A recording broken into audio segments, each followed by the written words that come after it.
Today, I'm going to analyze how cinematic effects are used in Black Mirror's White Christmas episode to create an environment of powerlessness.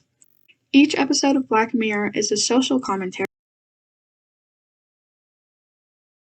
on the darkest parts of human nature that arise because of how technology has corrupted humans as it has continued to develop. This episode explores this concept through creating a situation where human consciousness can be placed in a false reality, which is nicknamed a cookie.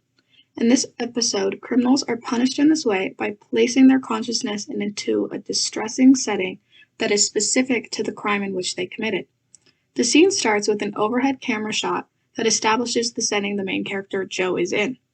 The camera angle places the viewer above Joe, showing that Joe is now beneath the viewer and is no longer in control of his own life.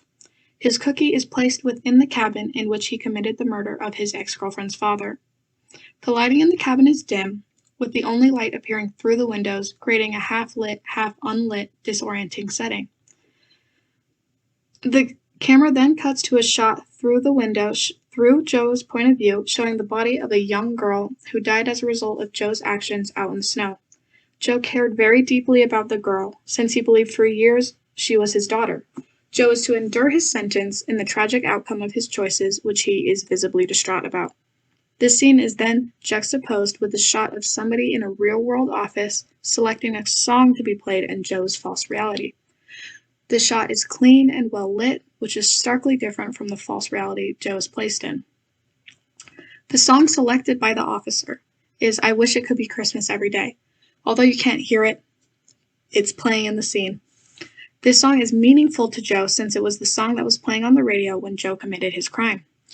Joe reacts very dramatically to the sound, and the camera is shaking back and forth, creating an added layer of chaotic distress to the scene. The scene then jumps back to the real-world office, where two officers discuss setting Joe's reality to cycle through 1,000 years in one real-world minute. Again, the lighting is bright, and the camera is steady, showing the calmness and professionalism in the real world that is in stark contrast to the intense distress Joe is facing. Joe is nothing to these people, even though they control his eternity so completely. The object shown on the table is Joe's cookie, which contains the false reality that Joe is placed in. The light in the office then shuts off, showing that Joe is completely isolated, forced to live 1,000 years in one real-world minute. The scene then returns to Joe in the cabin with the same overhead shot as the camera follows Joe pacing around the table. The camera then completes 3 quick jump shots, which are a subtle camera technique to illustrate the distress, confusion, and chaos Joe is feeling at the moment. Joe is then seen trying to smash the radio so he doesn't have to listen to this Christmas song that forces him to remember the worst thing that he's ever done. But this doesn't work. Instead, the music is louder and louder with each attempt that he attempts, and a new radio appears in the same position. In this sequence, the camera subtly moves back and forth, creating a slight disorienting effect. The fact that Joe is unable to stop the music illustrates how Joe has lost his right to free will.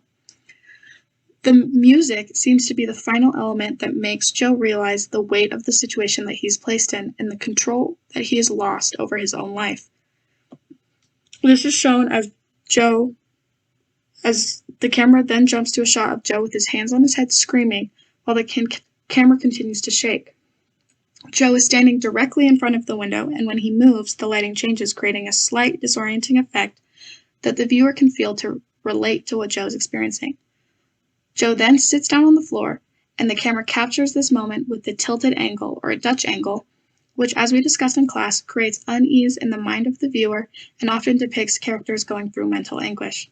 The camera then cuts to a stationary shot of a snow globe on a table, which is an important object to the plot of the scene that contains the cabin within the snow globe. The camera then pans out to the rest of the cabin, with Joe still on the floor, and continues backwards through a hole in the door of the cabin, which then turns into a hole in the window of the cabin within the snow globe. The camera pans out again and again, and the process repeats over and over. With each repetition, the shot gets faster and faster, and the setting gets blurrier and blurrier, symbolizing the years that Joe has to face in this prison and the mental anguish that he is feeling.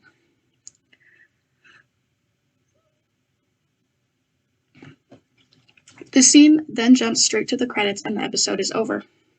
Through different cinematic elements such as camera angles, camera movement, lighting, and setting, the creators of White Christmas work to create a disorienting environment for the viewer that reflects the powerlessness and distress Joe is feeling as he endures his punishment, that is in stark contrast to the actions of the officers, which show that this is just another day at work for them and they feel nothing for Joe.